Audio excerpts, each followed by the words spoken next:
All right, welcome into a conference championship edition of What's the Spread? Miles on Sports here. Mr. Brad Thomas, we have made it to the final four of the NFL. We have two great games coming up here on Sunday. Dude, it's exciting, man. Who would have thought, like, the 49ers and the Bengals both make it to the conference championship? Like, it's so wild to see how college and NFL, literally anything could happen. Joe Burrow, man, what a freaking rock star. Win or lose, I think I'm a Joe Burrow fan. Oh, no doubt. The future is bright in Cincinnati no matter what happens here. Two teams in the Bengals and 49ers, the underdogs this weekend that really didn't get much coverage during the season. But here they are in the Final Four taking on two of the Super Bowl favorites going into the season. So let's break it down. Starting with the AFC Championship game, we've got the Cincinnati Bengals and the Kansas City Chiefs. 3 o'clock kick. Now, this spread opened at 7. As of this morning, it was sitting at 7.5. So that's what we're going to talk about right now. The line seems to be going that way.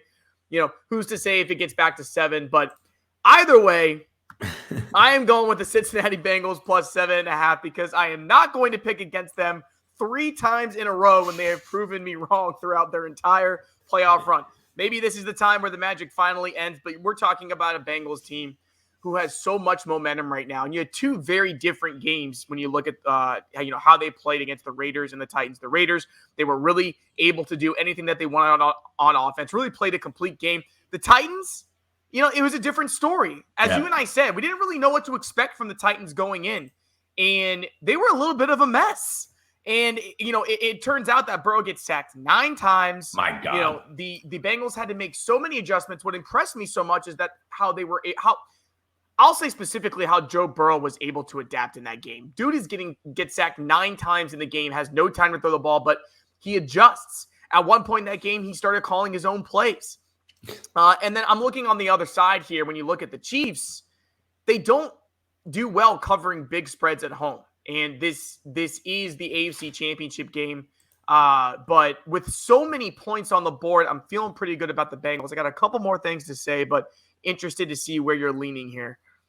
Listen, I actually am going to go with the Kansas City Chiefs. This line to me feels like the biggest trap in all of America. But for some reason, the public is still betting on the Chiefs. Sharps are on the Bengals. I just think that the line, if it had been a 5-point spread, I probably would have bet the Bengals. Yeah. Like, it seems like Vegas is wanting me to tackle it. Both teams, like, this is the point of the season where you start going with trends, and you got to throw those out the window. Because, like, the Chiefs are 6-0 against the spread at home. The Bengals are 6-0, like, what, in their last 6 or something? In their last 6, yeah. Yeah, like, those kind of things really are confusing to me, and I don't want to go and lean too heavily on those. So the reason I like the Chiefs, outside of just trying to outsmart Las Vegas, last week, there were a couple things that we saw from both teams. Number one from the Chiefs is, holy crap, their offense for the first time all season is healthy. And from the Bengals, number 2 is Joe Burrow's a god, but if that line does not protect him and Chris Jones gets in the backfield, it's not going to be as easy hanging around because they're not playing at Tennessee. They're playing against an elite, potent offense at home. I think this might be a 10 to 13 point game. And, as much as I hate it, I want the Bengals to win. I just feel that this Chiefs team's finally getting healthy at the right time, and the magic for the Bengals is about over. And win or lose, cover or not, the Bengals can hang their hat on their entire season. Because I think if the Bengals are going to cover, I think it is going to take a backdoor. I think that the Chiefs, go up in this game by 7 or 14, and I don't see this game ever getting out of hand for the Chiefs by any means. Yeah. It's really going to be the ability of the Bengals to, respond, right? And to keep throwing the ball with Burrow, because, but also this pass rush is not as strong as the Titans was. I'll get to that a little bit later, but that's going to be the key, right? Because Burrow was only sacked by Oakland twice in that first game, and he had no problem finding his receivers, especially Jamar Chase, but that's really what it's going to come down to. And as you said, this is as good as we've seen the Kansas City Chiefs offense for sure all year, but really just going back for the last couple of years, this looks like a Super Bowl team. Yeah. I don't think that the Chiefs have any problem winning this game. And I do agree that it looks like a little bit of a trap set by Vegas, especially there's a lot of support for the Bengals right now. There's no doubt about that. I mean, I was hoping the line would open a little bit larger because I have plus 325 Chiefs to win the AFC. So I wanted to hedge, but I think I'm going to be comfortable in taking the minus 7.5. All right. What is the NFC Championship game? What do we got? The NFC Championship game should have been the Tampa Bay Buccaneers, but we didn't quite make it. It's the San Francisco 49ers at the Los Angeles Rams. Rams, as of this morning, are a 3.5-point favorite, which is wild because the line was teetering the other way, and late steam is driving the Rams up. I gave this pick out on Bankroll Blitz. I am backing the Los Angeles Rams minus 3.5. I have minus 3 for 2 units, so that's the official play. But either way, I like both. Here's why. People are going to tell you all this stuff about Shanahan owning McVay, Shanahan being so much better than McVay. But what we have to remember and we have to realize, trends go to die in the playoffs. Why? Because 9 out of 10 times, the far superior team wins. Los Angeles spent a ton of money, traded a ton of assets to put together this Super Bowl bound team. And it took all year for every player to start to come together. But finally, you see it in the playoffs through 2 games. These pieces have come together. We got Cooper Kupp, Odell Beckham, Matt Stafford playing lights out, Cam Akers, the difference maker. And now on the defensive line, we haven't been talking about the defensive line all season. And now all of a sudden, this is the scariest defensive line in the entire NFL. It's because these guys want it. Von Miller's hungry. He's hungry. Aaron Donald's, he's hungry. Jalen Ramsey, he's hungry. These guys are it's going to be a grinding game. And I have to side with the Rams.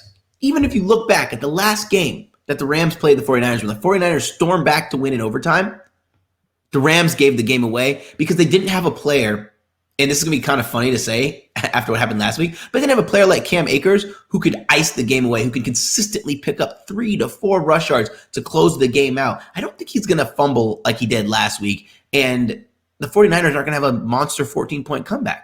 I like the Rams here. They are one step away from having home field advantage in the Super Bowl. Yeah, you and I are on the exact same page here. Los Angeles Rams minus 3.5. The Niners got them twice in the regular season. I don't think there's any way you can beat a team 3 times in 1 year. As you said, there's a lot of talk right now with the Kyle Shanahan, Sean McVay thing. McVay's got the better quarterback, guys. He's got Matthew Stafford, who's playing lights out in his 2 games in the postseason.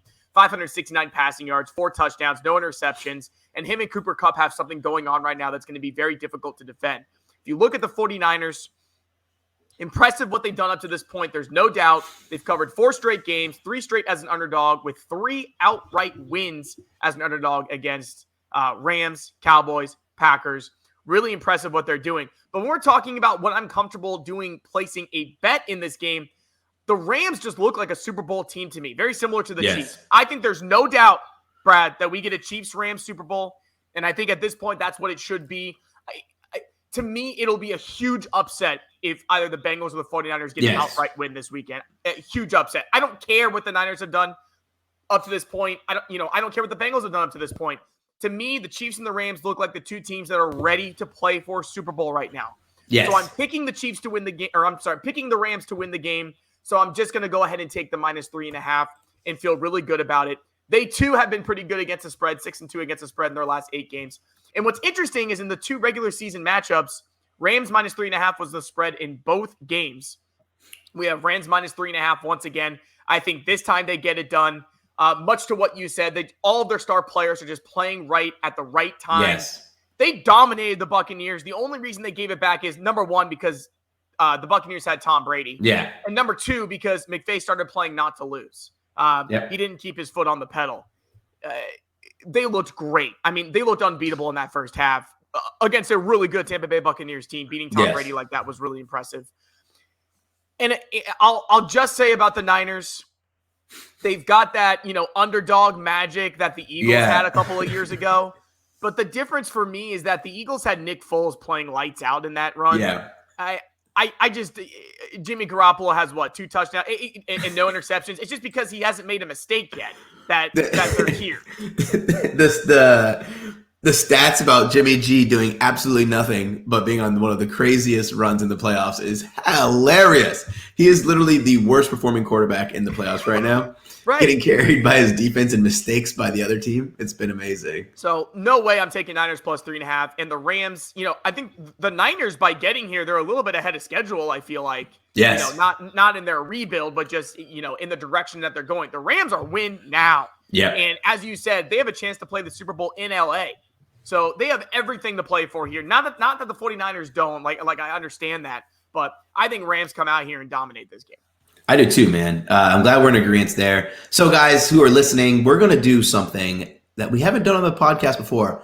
I'm going to give a prop pick for the playoffs, and Miles is going to give one as well. So I'm going to start mine off. I talked about this guy a little bit earlier. Cam Akers over 19.5 receiving yards. So he's hit this in both games that he's been available to play full-time and getting the snap share. His ADOT's not super high, his average depth of target, but what Cam Akers has and he excels at is his ability to break tackles. The 49ers, they got torched by Aaron Jones. Why? Because unfortunately for the 49ers, and they were getting home.